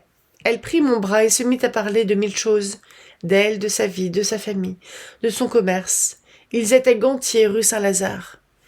Son mari marchait à côté d'elle, jetant toujours des regards de fou dans l'épaisseur des arbres et criant titit de moment en moment. À la fin, je lui demandai « Pourquoi criez-vous comme ça ?» Il répondit d'un air consterné, désespéré. « C'est mon pauvre chien que j'ai perdu. »« Comment ? Vous avez perdu votre chien ?»« Oui, il avait à peine 1 an. Il n'était jamais sorti de la boutique. J'ai voulu le prendre pour le promener dans les bois. Il n'avait jamais vu d'herbe ni de feuilles, et il est devenu comme fou. Il s'est mis à courir en aboyant, et il a disparu dans la forêt. Il faut dire aussi qu'il avait eu très peur du chemin de fer. Cela avait pu lui faire perdre le sens. J'ai eu beau l'appeler, il n'est pas revenu. Il va mourir de faim là-dedans. » La jeune femme, sans se tourner vers son mari, articula. « Si tu lui avais laissé son attache, cela ne serait pas arrivé. Quand on est bête comme toi, on n'a pas de chien. » Il murmura timidement. « Mais ma chère, c'est toi. » Elle s'arrêta net. et le regardant dans les yeux comme si elle allait les lui arracher, elle recommença à lui jeter au visage des reproches sans nombre. Le soir tombait. Le voile de brume qui couvre la campagne au crépuscule se déployait lentement, et une poésie flottait, faite de cette sensation de fraîcheur particulière et charmante qui emplit les bois à l'approche de la nuit. Tout à coup, le jeune homme s'arrêta, et se tâtant le corps fiévreusement. « Oh, je crois que j'ai !» Elle le regarda. « Eh bien, quoi ? Je n'ai pas fait attention. Je n'ai pas fait attention que j'avais ma redingote sur mon bras. Eh bien, j'ai perdu mon portefeuille. Mon argent était dedans. » Elle frémit de colère et suffoqua d'indignation. « Il ne manquait plus que ça. Que tu es stupide. Mais que tu es stupide. Est-ce possible d'avoir épousé un idiot pareil ? Eh bien, va le chercher et fais en sorte de le retrouver. Moi, je vais gagner Versailles avec monsieur. Je n'ai pas envie de coucher dans le bois. » Il répondit doucement. « Oui, mon ami. Où vous retrouverai-je ? » On m'avait recommandé un restaurant. Je l'indiquai. Le mari se retourna, et courbé vers la terre que son œil anxieux parcourait, criant « Titite » à tout moment, il s'éloigna. Il fut longtemps à disparaître. L'ombre, plus épaisse, l'effaçait dans le lointain de l'allée. On ne distingua bientôt plus la silhouette de son corps, mais on entendit longtemps son titite, titite, lamentable, plus aigu à mesure que la nuit se faisait plus noire. Moi, j'allais d'un pas vif, d'un pas heureux dans la douceur du crépuscule, avec cette petite femme inconnue qui s'appuyait sur mon bras. Je cherchais des mots galants sans en trouver. Je demeurais muet, troublé, ravi. Mais une grande route soudain coupa notre allée. J'aperçus, à droite, dans un vallon, toute une ville. Qu'était donc ce pays ? Un homme passait. Je l'interrogeai. Il répondit « Bougival ?»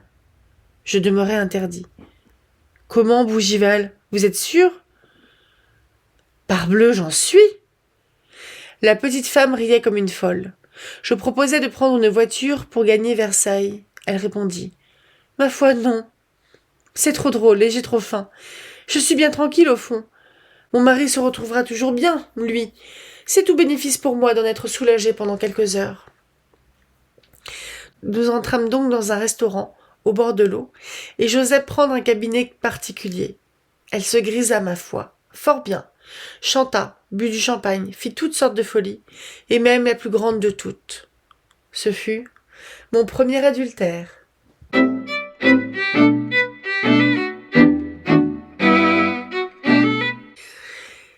La confession. Marguerite de Thérelle allait mourir. Bien qu'elle n'eût que 56 ans, elle en paraissait au moins 75.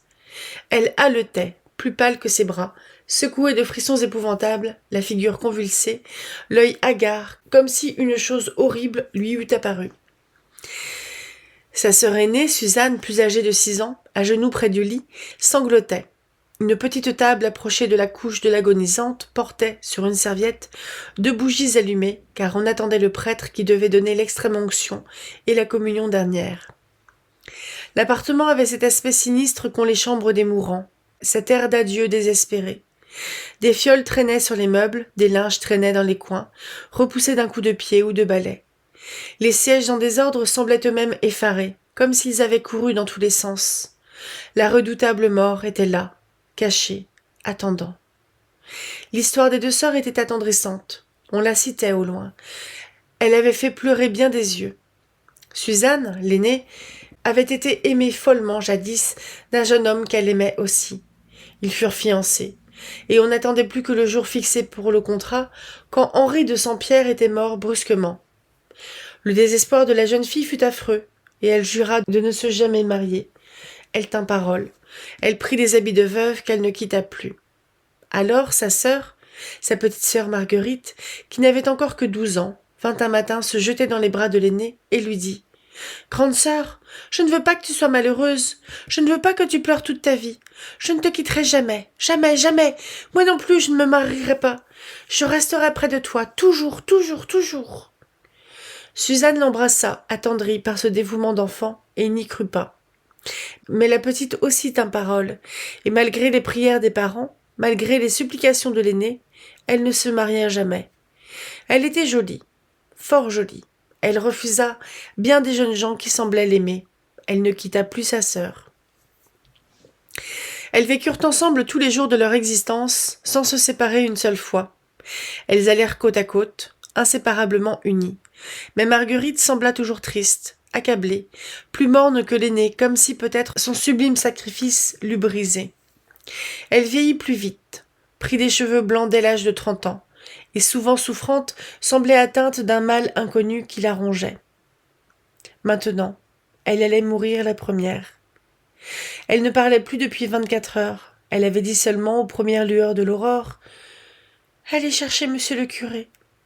Voici l'instant. » Et elle était demeurée ensuite sur le dos, secouée de spasmes, les lèvres agitées comme si des paroles terribles lui fussent montées du cœur, sans pouvoir sortir, le regard affolé d'épouvanté, effroyable à voir.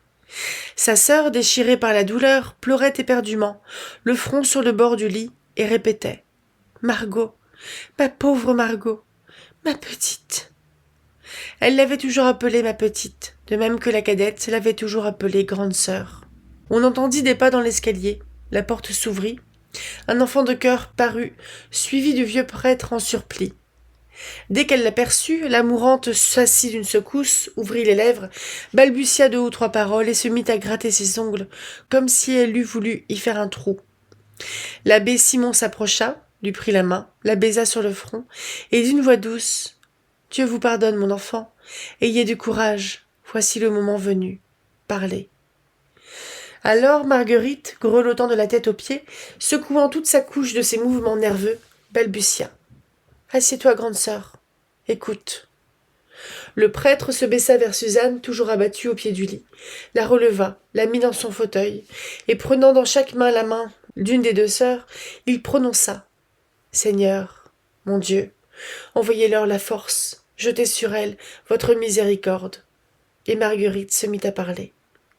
Les mots lui sortaient de la gorge, un à un, rauques, scandés, comme exténués.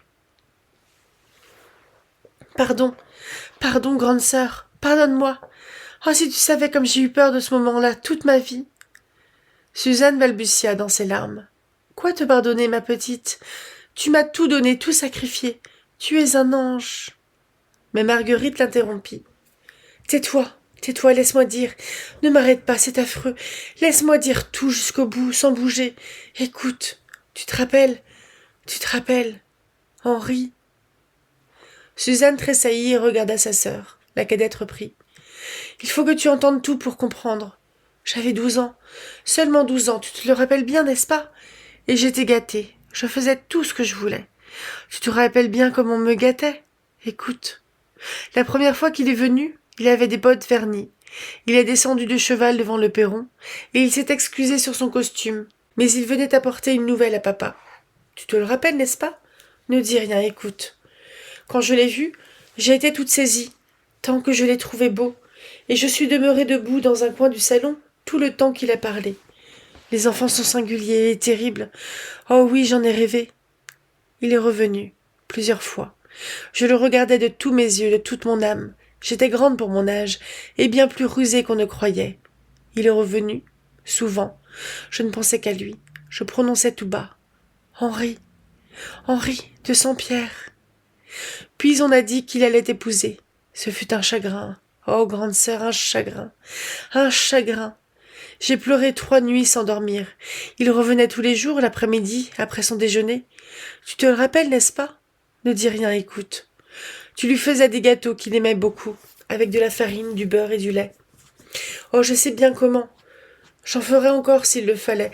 Il les avalait d'une seule bouchée, et puis il buvait un verre de vin, et puis il disait « C'est délicieux. » Tu te rappelles comme il disait ça?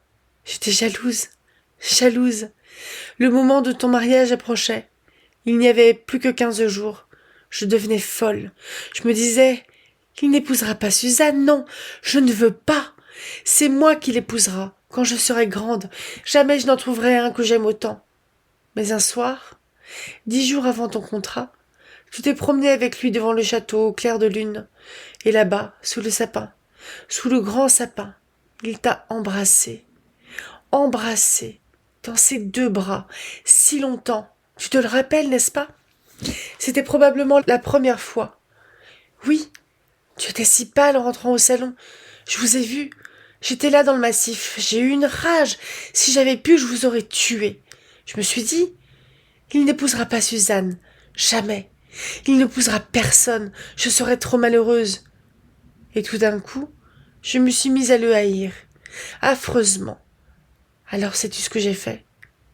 Écoute, j'avais vu le jardinier préparer des boulettes pour tuer des chiens errants. Il écrasait une bouteille avec une pierre et mettait le verre pilé dans une boulette de viande. J'ai pris chez maman une petite bouteille de pharmacien, je l'ai broyée avec un marteau, et j'ai caché le verre dans ma poche. C'était une poudre brillante.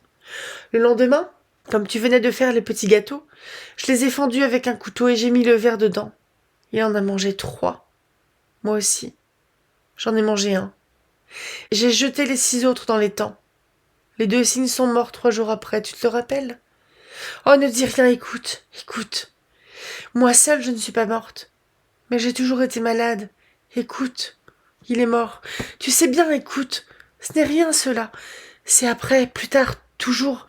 Le plus terrible, écoute. Ma vie. Toute ma vie, quelle torture. Je me suis dit, je ne quitterai plus ma sœur, et je lui dirai tout au moment de mourir. Voilà. Et depuis, j'ai toujours pensé à ce moment-là où je te dirai tout. Le voici venu. C'est terrible. Ô grande sœur, j'ai toujours pensé, matin et soir, le jour, la nuit, il faudra que je lui dise cela une fois. J'attendais. Quel supplice. C'est fait. Ne dis rien. Maintenant j'ai peur. J'ai peur, oh j'ai peur. Si j'allais le revoir tout à l'heure quand je serais morte, le revoir, y songes-tu? La première? Je n'oserais pas. Il le faut. Je vais mourir. Je veux que tu me pardonnes. Je le veux. Je ne peux pas m'en aller sans cela, devant lui. Oh, dis-lui de me pardonner. Oh, dites-lui de me pardonner, monsieur le curé, dites-lui. Je vous en prie. Je ne peux mourir sans ça. Elle se tut et demeura haletante, grattant toujours le drap de ses ongles crispés. Suzanne avait caché sa figure dans ses mains et ne bougeait plus. Elle pensait à lui qu'elle aurait pu aimer si longtemps. Quelle bonne vie ils auraient vue. Elle le revoyait, dans l'autre foi disparu, dans le vieux passé à jamais éteint. Mort chéri, comme il vous déchire le cœur. Oh, ce baiser, son seul baiser. Elle l'avait gardé dans l'âme. Et puis plus rien, dans toute son existence. Le prêtre, tout à coup, se dressa et d'une voix forte, vibrante, il cria « Mademoiselle Suzanne, votre sœur va mourir !» Alors, Suzanne, ouvrant ses mains, montra sa figure trempée de larmes, et se précipitant sur sa sœur, elle la baisa de toute sa force en balbutiant. « Je te pardonne, ma petite. »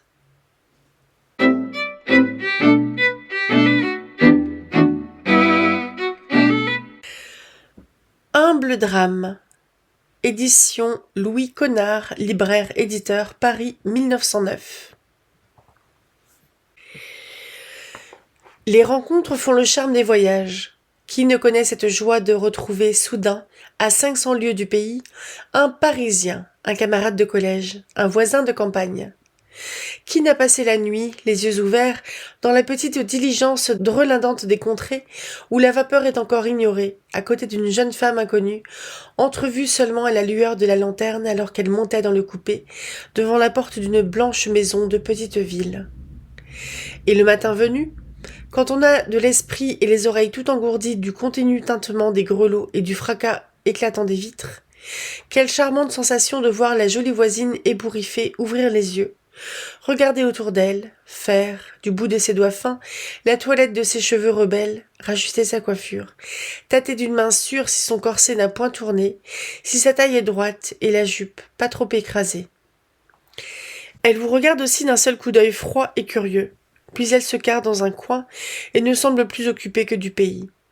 Malgré soi, on la guette sans cesse, malgré soi, on pense à elle toujours. Qui est-elle? D'où vient-elle? Où va-t-elle? Malgré soi, on ébauche sans penser à un petit roman. Elle est jolie, elle semble charmante, heureux celui... La vie serait peut-être exquise à côté d'elle, qui sait? C'est peut-être la femme qu'il fallait à notre cœur, à notre rêve, à notre humeur. Et comme il est délicieux aussi, le dépit qu'on a de la voir descendre devant la barrière d'une maison de campagne. Un homme est là, qui l'attend avec 2 enfants et 2 bonnes. Il la reçoit dans ses bras, l'embrasse en la déposant à terre. Elle se penche, prend les petits qui lui tendent les mains, les caresse avec tendresse, et tous s'éloignent dans une allée pendant que les bonnes reçoivent les paquets jetés de l'impériale par le conducteur. Adieu. C'est fini. On ne la verra plus. Plus jamais. Adieu la jeune femme qui a passé la nuit à votre côté. On ne la connaît plus. On ne lui a point parlé. On est tout de même un peu triste de son départ. Adieu. J'en ai de ces souvenirs de voyage, des gais, des sombres, j'en ai beaucoup. J'étais en Auvergne, errant à pied dans ces charmantes montagnes françaises, pas trop hautes, pas trop dures, intimes, familières. J'avais grimpé sur le Sancy et j'entrais dans une petite auberge, auprès d'une chapelle à pèlerinage qu'on nomme Notre-Dame de Vassivière. Quand j'aperçus, déjeunant seule à la table du fond, une vieille femme, étrange et ridicule. Elle était âgée de 70 ans au moins, grande, sèche, anguleuse, avec des cheveux blancs en boudin sur les tempes, suivant la mode ancienne. Vêtue comme une Anglaise vagabonde d'une façon maladroite et drôle, en personne à qui toute toilette est indifférente, elle mangeait une omelette et buvait de l'eau. Elle avait un aspect singulier, des yeux inquiets, une physionomie d'être que l'existence a maltraité. Je la regardais malgré moi, me demandant « Qui est-ce ? Quelle est la vie de cette femme ? Pourquoi erre-t-elle seule dans ces montagnes ?» Elle paya, puis se leva pour partir, en rajustant sur ses épaules un étonnant petit châle dont les 2 bouts pendaient sur ses bras. Elle prit dans un coin un long bâton de voyage couvert de noms imprimés au fer rouge, puis elle sortit, droite, roide, d'un grand pas de facteur qui se met en course. Un guide l'attendait devant la porte. Ils s'éloignèrent. Je les regardais descendre le vallon, le long du chemin qu'indique une ligne de haute croix de bois. Elle était plus grande que son compagnon et semblait aller plus vite que lui. 2 heures plus tard, je gravissais les bords de l'entonnoir profond qui contient, dans un merveilleux et énorme trou de verdure, plein d'arbres, de broussailles, de rocs et de fleurs, le lac Pavin, si rond qu'il semble fait au compas, si clair et si bleu qu'on dirait un flot d'azur coulé du ciel, si charmant qu'on voudrait vivre dans une hutte sur le versant du bois qui domine ce cratère où dort l'eau tranquille et froide. Elle était là, debout, immobile, contemplant la nappe transparente au fond du volcan mort. Elle regardait comme pour voir dessous, dans la profondeur inconnue, peuplée, dit-on, de truites grosses comme des monstres et qui ont dévoré tous les autres poissons. Comme je passais près d'elle, il me sembla que 2 larmes roulaient dans ses yeux. Mais elle partit à grandes enjambées pour rejoindre son guide, demeuré dans un cabaret au pied de la montée qui mène au lac. Je ne la revis point ce jour-là. Le lendemain, à la nuit tombante, j'arrivai au château de Murol. La vieille forteresse, tour géante debout sur son pic au milieu d'une large vallée, au croisement de 3 vallons, se dresse sur le ciel, brune, crevassée, bosselée mais ronde, depuis son large pied circulaire jusqu'aux tourelles croulantes de son faîte. Elle surprend plus qu'aucune autre ruine par son énormité simple, sa majesté, son air antique puissant et grave. Elle est là, seule, haute comme une montagne, reine morte, mais toujours la reine des vallées couchées sous elle. On y monte par une pente plantée de sapins, on y pénètre par une porte étroite, on s'arrête au pied des murs, dans la première enceinte, au-dessus du pays entier. Là-dedans, des salles tombées, des escaliers égrenés, des trous inconnus, des souterrains, des oubliettes, des murs coupés au milieu, des voûtes tenant on ne sait comment, un dédale de pierre, de crevasses où pousse l'herbe, où glissent des bêtes. J'étais seule, rôdant par cette ruine. Soudain, derrière un pan du muraille, j'aperçus un être, une sorte de fantôme, comme l'esprit de cette demeure antique et détruite. J'eus un sursaut de surprise, presque de peur. Puis je reconnus la vieille femme rencontrée 2 fois déjà. Elle pleurait. Elle pleurait de grosses larmes et tenait à la main son mouchoir. Je me retournai pour m'en aller. Elle me parla, honteuse d'avoir été surprise. « Oui, monsieur. Je pleure. Cela ne m'arrive pas souvent. » Je balbutiai, confus, ne sachant que répondre. Pardon, madame, de vous avoir troublée. Vous avez sans doute été frappée par quelque malheur? Elle murmura. Oui. Non. Je suis comme un chien perdu. En posant son mouchoir sur ses yeux, elle sanglota. Je lui pris les mains, tâchant de l'apaiser, émue par ses larmes contagieuses. Et brusquement, elle me conta son histoire comme pour n'être plus seule à porter son chagrin. Oh, monsieur, si vous saviez, dans quelle détresse je vis, dans quelle détresse! J'étais heureuse. J'ai une maison là-bas, chez moi. Je n'y veux plus retourner. Je n'y retournerai plus, c'est trop dur. J'ai un fils. C'est lui. C'est lui. Les enfants ne savent pas. On a si peu de temps à vivre. Si je le voyais maintenant, je ne le reconnaîtrais peut-être plus. Comme je l'aimais. Même avant qu'il fût né. Quand je le sentais remuer dans mon corps. Et puis après. Quand je l'ai embrassé, caressé, chéri. Si vous saviez combien j'ai passé de nuits à le regarder dormir. Et de nuits à penser à lui. J'en étais folle. Il avait 8 ans quand son père le mit en pension. C'était fini. Il ne fut plus à moi. Oh mon Dieu, il venait tous les dimanches. Voilà tout. Puis il alla au collège, à Paris. Il ne venait plus que 4 fois l'an. Et chaque fois je m'étonnais des changements de sa personne, de le retrouver plus grand sans l'avoir vu grandir. On m'a volé son enfance, sa confiance, sa tendresse, qui ne serait plus détachée de moi. Toute ma joie de le sentir croître, devenir un petit homme. Je le voyais 4 fois l'an. Songez! À chacune de ses visites, son corps, son regard, ses mouvements, son voix, son rire n'étaient plus les mêmes, n'étaient plus les miens. Ça change si vite un enfant. Et quand on n'est pas là pour le voir changer, c'est si triste. On ne le retrouve plus.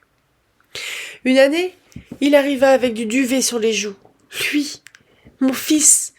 Je fus stupéfaite et triste, le croiriez-vous? J'osais à peine l'embrasser. Était-ce lui?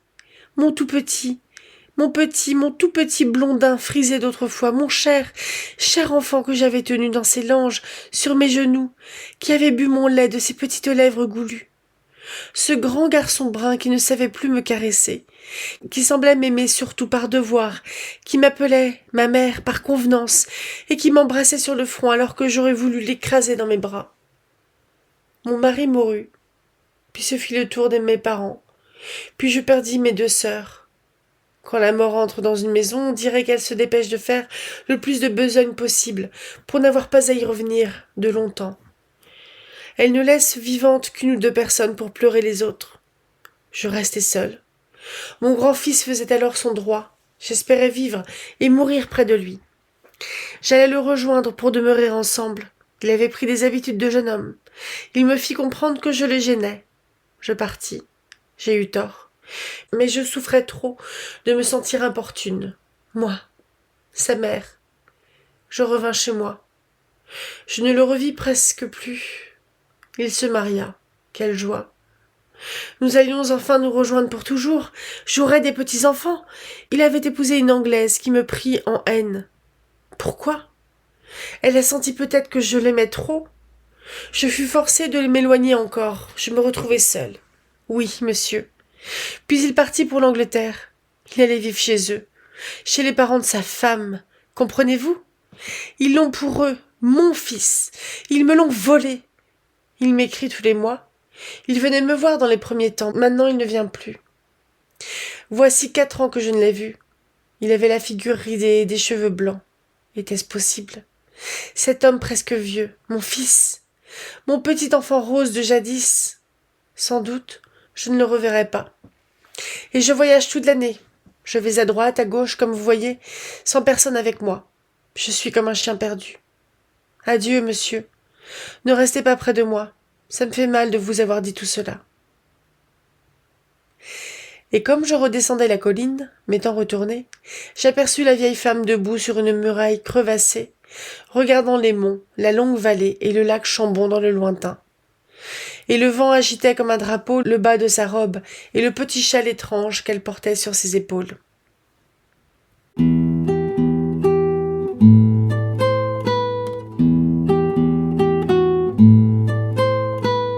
Bonjour et bienvenue à la ressourcerie de l'écrivain et dans ce dernier vlog lecture sur les contes du jour et de la nuit de Maupassant. Bon, je suis désolée, je suis un peu couverte de boutons, je sais pas ce qui se passe, c'est l'adolescence. On a lu 7 nouvelles et je les ai plutôt trouvées sympas. Avec, je mettrai un gros bémol sur une, mais qui a mal vieilli. Bon, si ça se dit encore que ça a mal vieilli. La première, c'est La Roche aux Guillemots. Si on le regarde avec nos lunettes de maintenant, on a des vieux, pardon pour les vieux de 60 ans. C'est pas dans pas très longtemps pour moi, mais 17 ans encore. Mais on a des personnes qui avancent en âge, dont une des activités, c'est d'aller buter des guillemots, même des femelles qui sont au nid, à Étretat. Ok. Alors que Balzac, Maupassant, il dit lui-même que ce sont des oiseaux qui deviennent rares et qu'ils viennent de très loin. Donc je pense qu'il a un peu fait sa petite... il a un petit peu fait sa petite recherche, je pense. Donc évidemment, aujourd'hui, abattre des espèces menacées, c'est pas terrible. Je sais pas si vous avez vu d'ailleurs, je vous mettrai si vous voulez un petit lien vers ça, mais par rapport à la classification des espèces menacées ou en danger d'extinction, etc., il y a plein de petits grades différents qui va de... Ça commence un peu à craindre à l'espèce est éteinte. Donc l'espèce est éteinte, ça peut être effectivement que l'espèce, il n'y en a plus, ou qu'on n'en a pas observé depuis très longtemps. Donc, mais enfin, si on n'en a pas observé depuis très longtemps, ça veut dire qu'il n'y en a pas beaucoup et que c'est quand même très mal barré. Hein. Je vous mettrai un petit lien du coup parce que je trouve que c'est intéressant. C'est intéressant de savoir un peu ça. Et bref, l'espèce de décalage entre ces mecs qui vont buter des guillemots, mais je sais même pas pourquoi en fait, ils les mangent pas. Les guillemots, c'est des petites mouettes, il me semble. Je vous mettrai un lien vers ce que c'est un guillemot, tiens. Ah bah c'est pas tout à fait ce que je pensais que c'était. Je vous mettrai un lien vers la bête en fait. Donc je ne connaissais pas. Je pense pas qu'il y en ait en Bretagne, j'en ai pas vu. Enfin, je connaissais le nom, mais enfin bref, on s'en fiche. Et bref, il y a un espèce de contraste qui est assez marrant entre ces gars qui vont aller buter des piafs tous les ans pendant un mois et leur copain qui se dit oh, c'est quand même con, je peux pas y aller, mais pourquoi tu peux pas, pourquoi tu peux pas mais au secours, c'est parce qu'il y a un cadavre dans la remise. On est en avril, donc certes il fait sans doute un peu frais, mais s'il y a le croque-mort qui vient dire plusieurs fois ça serait quand même pas mal de l'embarquer parce que ça fait 2 jours qu'il est là. Voilà, je laisse votre imagination divaguer sur l'état du corps. Parce que en termes de moyens de conservation, je pense qu'on n'était pas trop... Donc bref, je pense qu'il est un peu en train de pourrir la remise de l'hôtel.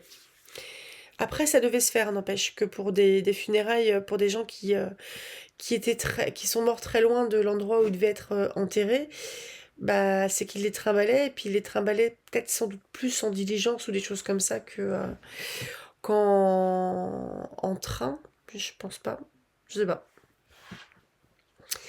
Mais ouais, c'est vrai que euh, peut-être que pour le lecteur de l'époque, ça faisait un contraste assez drôle entre les gens qui chassent et puis qui passent leur temps à bouffer et picoler, j'imagine. Et donc celui qui a envie de rester mais qui peut pas trop et puis en fait c'est un truc qui est juste affreux.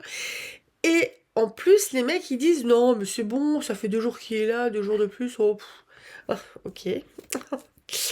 Bon c'était assez drôle. C'est pas non plus ma préférée du monde entier mais elle était assez marrante. On a lu ensuite Tombouctou, donc là, effectivement, c'est celle qui est pas trop passée. Alors, j'ai fait une mini-recherche juste après avoir lu Tombouctou. Eh bien, sachez que je vais vous mettre je vous mettrai un lien vers Mémoire d'Histoire, un article du 4 avril 2019, L'homme noir dans la représentation de la guerre franco-prussienne. Je vais peut-être vous lire un petit bout, mais donc on est plus sur la représentation picturale de l'homme noir soldat, en quelque sorte.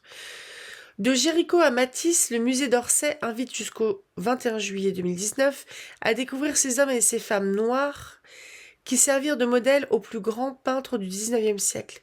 Cette exposition est une belle initiative qui rend leur identité à des individus restés si longtemps anonymes. Eh bien, sachez que j'y connais à peu près que dalle en guerre franco-prussienne, et je pensais pas qu'il y avait des noirs dans... Mais c'est assez logique parce que colonisation. Donc j'ai découvert ça. Hein. Cette exposition est une belle initiative qui rend leur identité à des individus restés si longtemps anonymes. Mais d'autres noirs, qui ne seront jamais identifiés, figurent dans les œuvres de la peinture militaire de la même époque. Leur présence à l'image mérite elle aussi l'attention, tant elle peut être riche d'enseignements sur les mentalités et préoccupations de l'époque. Ces hommes noirs apparaissent dans les tableaux qui traitent de la guerre franco-prussienne.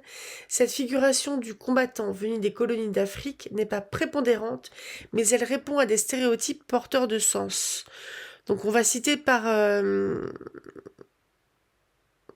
il y a le soldat noir comme silhouette obligée.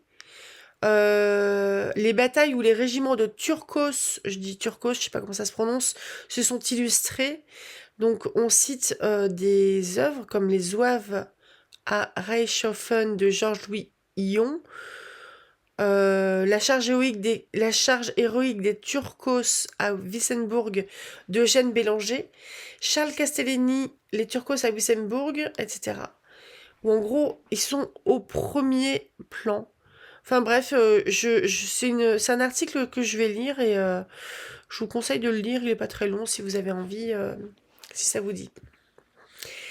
Mais donc, je ne sais pas comment dans la vraie vie, donc éventuellement dans des correspondances, Maupassant parlait des Noirs ou des étrangers, mais là j'ai trouvé que c'était quand même méga raciste. Mais bon, c'est dans le jus de l'époque aussi, on est encore dans l'époque coloniale. L'esclavage est aboli, il me semble bien. On est en 1885. C'est 1865, je crois, l'esclavage. Je crois que Maupassant est né en 1847. Donc pas mort bien vieux. Et bref, j'ai trouvé que c'était méga raciste dans la description du personnage de Tombouctou. Donc Tombouctou qui est un surnom parce qu'on ne sait pas prononcer son nom à la décharge du commandant, lieutenant, enfin le nom était très long. Je me suis demandé du coup d'où venait ce monsieur-là parce que ça pouvait faire un nom éventuellement malgache. Il me semble que les noms malgaches sont assez longs. Après, je suis pas une spécialiste. Hein. Mais bref. On a un peu la figure du noir qui est sauvage, parce qu'il y a l'histoire du cannibalisme, il y a l'histoire de... qui est tous en train de rire. On est dans le cliché Banania, quoi. Cliché Banania, il me semble bien que c'était un tirailleur. Mais bon, je trouve que c'est assez nauséabond. C'est bien écrit. Tombouctou retrouve quelqu'un à qui il tenait. Je suis pas fan, j'ai un peu de mal quand même.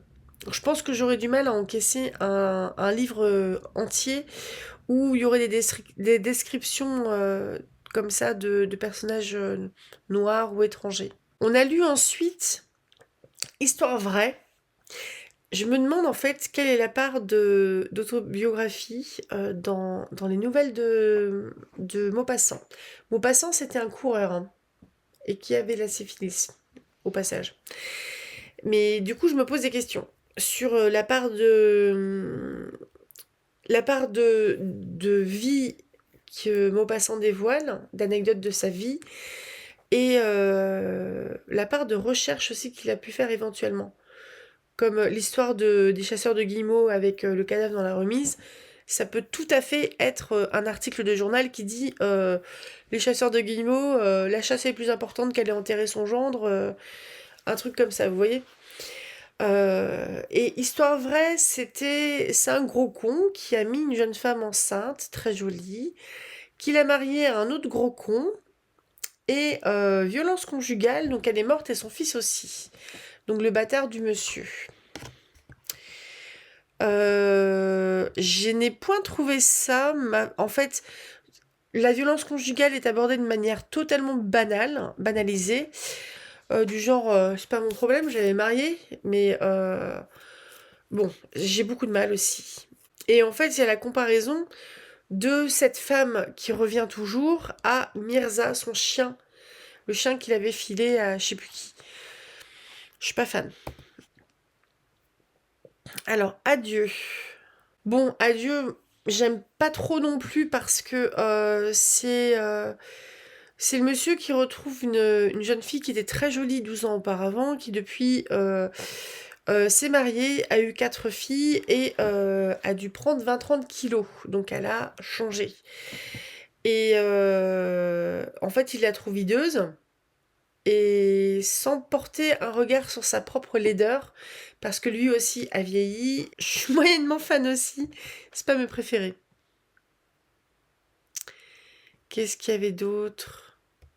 Ah, le premier adultère, elle était assez rigolote celle-là. Le premier adultère, c'est Souvenir, c'est le gars qui part marcher là aux environs de Paris, qui croise un couple qui est perdu, et en fait, le mec, il se repère en devant aller par ce chemin-là vers Versailles, alors qu'ils sont pas sur le bon chemin. Et quelque part, il y a le côté un peu licencieux qui est assez marrant. Bon, c'est pas, c'est pas non plus le kiff absolu. La femme, je la trouve odieuse, mais celle-là, elle était assez sympa, je trouvais. Alors, la confession, j'ai pas aimé. Parce que là, on a quand même une histoire de meurtre. Le prêtre qui demande à une sœur de pardonner le meurtre du fiancé par l'autre sœur. Je sais pas si s'il y a un côté réaliste, mais après, bon, c'est vrai que sur son lit de mort, dire quelque chose comme ça, qu'est-ce que vous voulez que. On peut. Ça sert même à rien d'appeler la police, je pense, dans ces cas-là, à part lui dire que. Et puis sans doute la mort du fiancé, là, de Henri de Saint-Pierre, euh, n'a pas été détecté en. Et puis je pense de toute façon si on mange du verre pilé. Hein. Donc quelque part, bien fait pour sa tronche qu'elle a souffert toute sa vie et qu'elle a été malade. C'est quand même bien malheureux qu'elle ait été pardonnée. Parce que il y a des limites en fait à ce qu'on peut pardonner, je pense. Et je trouve que là, les limites, elles sont carrément franchies. Et humble drame. Ah, c'est triste aussi.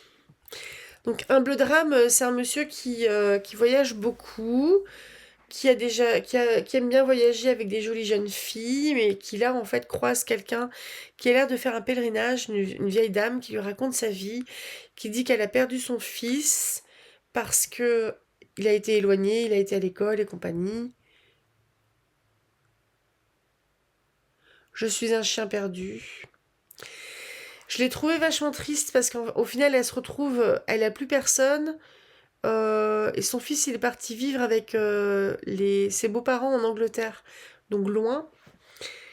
Et elle va pas connaître ses petits-enfants, etc. Et que son fils, c'est un peu pour toujours ce gamin de 8 ans qui est parti en pensionnat. Donc c'est méga triste, je trouve. Mais elle est belle, cette nouvelle est jolie. Moi, j'ai bien aimé. Bon, je suis désolée, je suis vraiment fatiguée, donc j'ai un peu du mal à. Parce qu'en fait, il est quasiment 1h du mat. J'ai un peu du mal à arquer là, mais j'aimerais bien faire un espèce de petit point sur peut-être l'ensemble du recueil.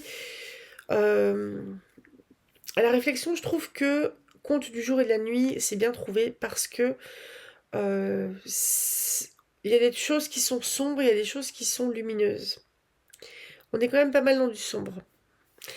Mais je trouve que Maupassant, il va parler un petit peu de la petitesse des gens. Et il y a un côté qui appelle un peu au réalisme et qui fait penser un peu à un cœur saint. J'ai pas le souvenir en fait d'œuvres de Maupassant que j'ai déjà lues, parce que je sais que j'ai lu Le Horla, et j'avais sûrement lu quelques-uns de ces bouquins-là, de ces nouvelles-là, parce que j'avais des notes prises avec mon stylo plume quand j'étais au collège. Et vu l'écriture, ça date du collège, mais j'avais pas un souvenir fou. Le Horla, j'ai l'impression que si on aborde une thématique un peu plus fantastique que là où on est dans la petitesse et la médiocrité des gens, euh, peut-être que la thématique fantastique peut être un peu plus sympa. Après, je suis pas, enfin, c'est pas une lecture qui me sort par les yeux non plus. Je suis pas dans ce registre-là. C'est plus que, bah, il y en a où bah, mes valeurs sont heurtées parce que moi je lis, parce que le racisme, je peux pas l'encadrer, parce que le sexisme non plus, et la lâcheté des gens, j'ai un peu de mal. Je pense que c'est vraiment c'est un défaut avec lequel j'ai beaucoup de mal, la lâcheté. Et parce que ça fait des dégâts, et puis que ne pas s'imposer un moment et aller pleurer derrière, ben, fallait le faire avant, quoi. Fallait agir avant. Et je trouve que c'est quand même assez empreint de tristesse. Euh, Enfin, j'ai un peu cette impression-là. Je vais m'arrêter là parce qu'en fait, je suis en train de m'endormir. Je suis en plus légèrement enrhumée. Légèrement enrhumée. Oui, il est temps d'aller se coucher. Je pense que je lirai le recueil du Horla à la suite. À peu près avec des... j'ai fait un découpage à la louche parce que il y a quelques nouvelles qui sont en dehors de l'édition que j'ai. Donc, à la louche, ça sera 4 ou 5 semaines de lecture.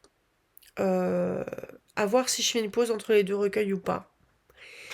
Donc, je m'arrête là. Je vous souhaite un très bon samedi. À demain pour la suite des naufrages de l'Elseneur de Jack London. Et après Jack London, en fait, j'ai commencé à lire déjà Shirley, qui est un des films de Charlotte Brontë, un des livres de Charlotte Brontë, l'autrice de Jane Eyre, et ça a l'air pas mal, franchement. J'ai lu que les 2 premiers chapitres, ça a l'air pas mal. Je prends un petit peu d'avance parce que je le lis dans le cadre d'une lecture commune qui est organisée par la chaîne YouTube et le compte Instagram Des livres et nous, si je me trompe pas. Oui, Des livres et nous. Ce qui fait que, en fait, j'enregistre dès maintenant parce que la lecture commune a lieu maintenant, même si les enregistrements seront sans doute programmés que pour facile le mois de novembre, voire décembre. Donc, c'est histoire de ne pas être complètement larguée parce que j'en fais pas tant que ça des lectures communes et c'est assez sympa, mais du coup, c'est assez sympa de le faire à peu près en même temps que les autres et pas de se dire qu'on a lu que 3 pages alors que les autres ils ont fini. Donc voilà, je souhaite un très bon samedi et je sais pas encore, comme je tourne en avance, je sais pas quelle vidéo il y aura mercredi. Surprise! Allez, salut!